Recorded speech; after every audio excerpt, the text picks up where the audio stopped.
कि मेरा प्यार वो है कि मर कर भी तुझको जुदा अपने आँखों से होने न देगा। और तने कहते नहीं बाकी करे के भरत शर्मा जी कहतन कि जब से गवाना अरे दिनवा धराई रतिया न नींद आवे देह पियराई। जब से गवाना दिनवा धराई रतिया न नींद आवे देह पियराई। जब से प्रभात भैया के फरमाइश बा एगो गीत बस गाई। अब एक चाहे लोक गीत जानी चाहे गम के जानी एक ही गीत बा। ऐसे कि और भी कलाकार बहुत लोग के देखो तनी हम जेकर भी नंबर आवे वाला बा आ सब एक से बढ़ के कलाकार अपने आप में अच्छा बनी तो तनी डी माइनर को दी।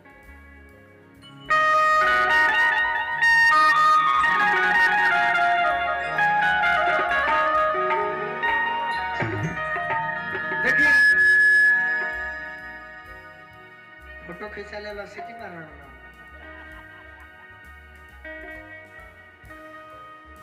एगो विजय भैया एगो लड़का एगो लड़की के प्रेम बा ए पूरे भोजपुरी जगत में गम के गाना तो एक से कावेली सब। लड़की ससुरा चल जाती है बाकी दीवाना से कह के गइल बिया कि हम जइबो करो तो तहरा के याद जरूर करो। हाँ जी ताकि लड़का अपन इंतजार में लागल बड़े 1 साल 2 साल करीब 5 साल इंतजार करत करत करत करत फोन लड़की के ना आए। हाँ गाते अरे धन बड़ा खिलाड़ी मार दे तार लेखा खिलाड़ी हम अभी तक ना देखनी। तू जनक बड़ा भोजपुरी के। एक दिन अचानक लड़की के फोन आ गई। हाँ जी तो दीवाना रोला हाल में कहत रे लड़की से कैसे कैसे कहत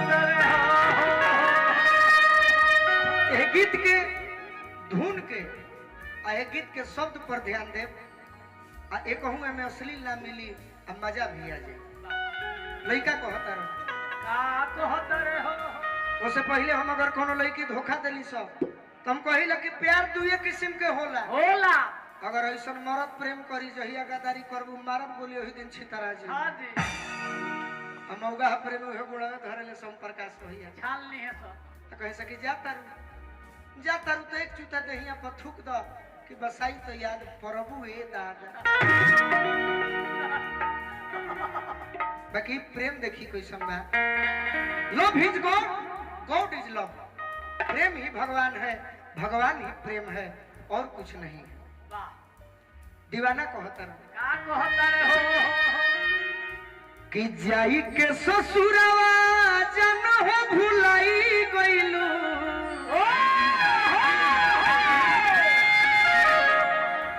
आखिर हमरा में कौन ऐसा कमी रहे विजय भैया कौन ऐसा कमी रहे आखिर ओकरा में कौन बात रहे। ना कोई मजबूरी थी ना कोई लाचारी थी बेवफाई तो मेरे महबूबा की पैदाइशी बीमारी थी।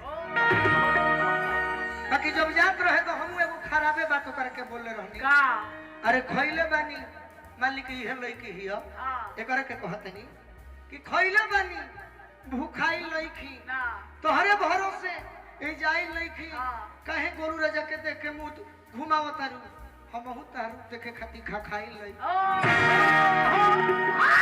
हमरा जनल जे उहे बतिया पर खिसी आइल भी। अब बियाह के बाद कहतनी कि काश तू चांद होती और मैं सितारा होता आसमां में का सियाना भी हमारा होता। ये दूर के लोग तुझे दूर से देखकर ही प्रशंसा करते नजदीक से देखने का हक सिर्फ हमारा। अरे क्या बात है क्या प्रयास बना लेकिन उहे धोखा बा लइका कहता का कहता हो कि जाई के ससुरवा जन हो भुलाई गइलू। अरे कौन धन पलो भाई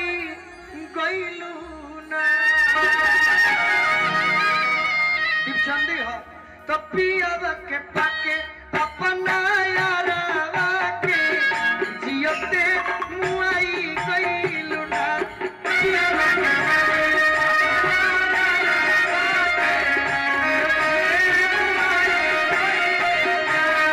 जाई के ससुरवा जन हो भुलाई गइलु कौन धन पल भाई गइलु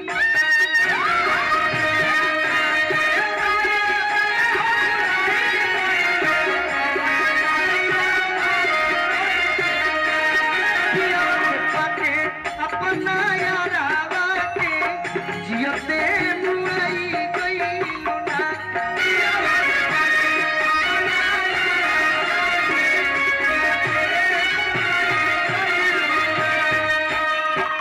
दर्दे ई दिल के का समझा दर्दे ई दिल के का समझा बेदर्दी जमाना नबी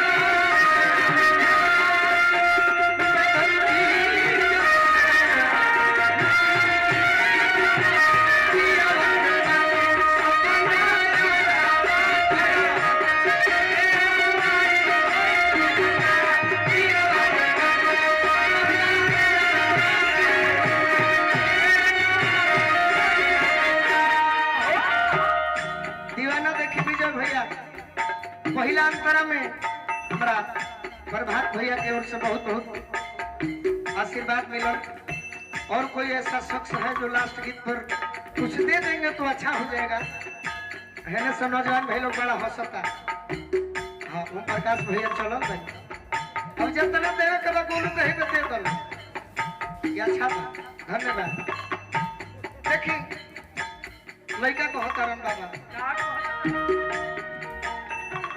खींच दिहलो कपड़ा जैसे हमारा तू प्यार के भइलू नीरो कोई कैसे भूल गइलू यार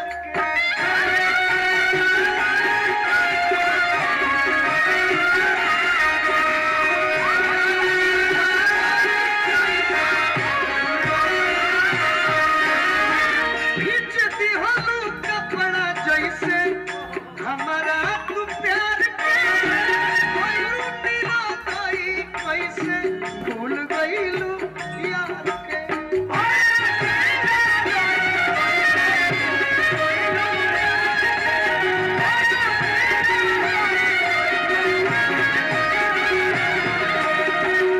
दीवाना फोनवा को कहता रहो पहिले तो अपन रहलू अपन कहलू कैसे पराई भइलू ना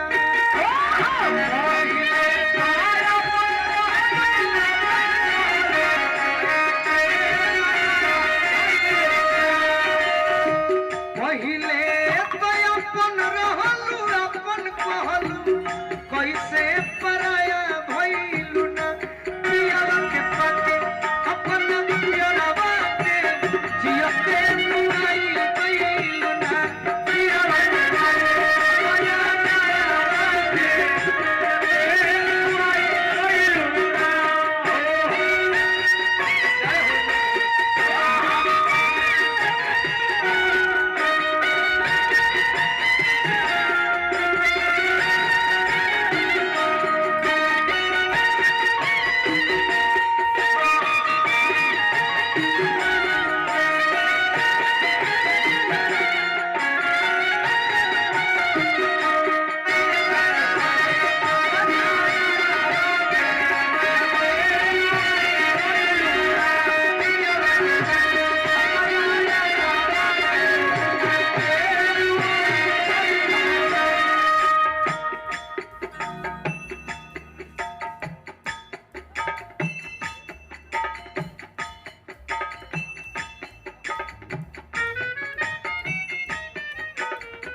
हेलो हेलो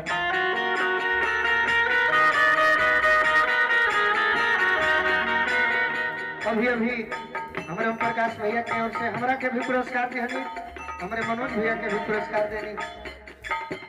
वो लड़का अपना प्रेमिका से पूछता रहा, डोली में बैठते बदल गइल बोली, जोहरा जिंदगिया में दिहलू तू भोली।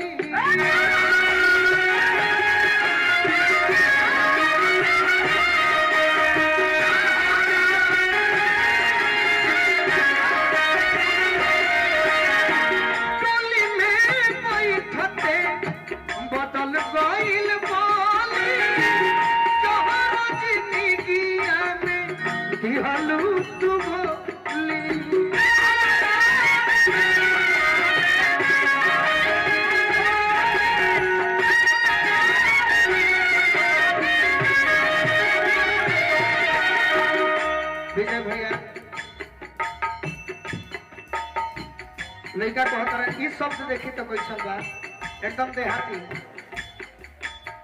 अक्सर जब प्यार नया होला, हम एगो प्रोफाइल में पढ़ले रहे कि जब आदमी नए होते हैं तो लोग बात करने का बहाना ढूंढते हैं, और वही आदमी जब पुराना हो जाता है ना तो लोग दूर होने के लिए बहाना खोजते रहते हैं। लड़का कहता है कि जब प्रेम रहे तो जान कहत रहू, बाबू कहत रहू, सोना चांदी कहत रहू, अब भुला गई जान जान कही जनवा लेली हलू, निठुरी कसाई भइलू ना।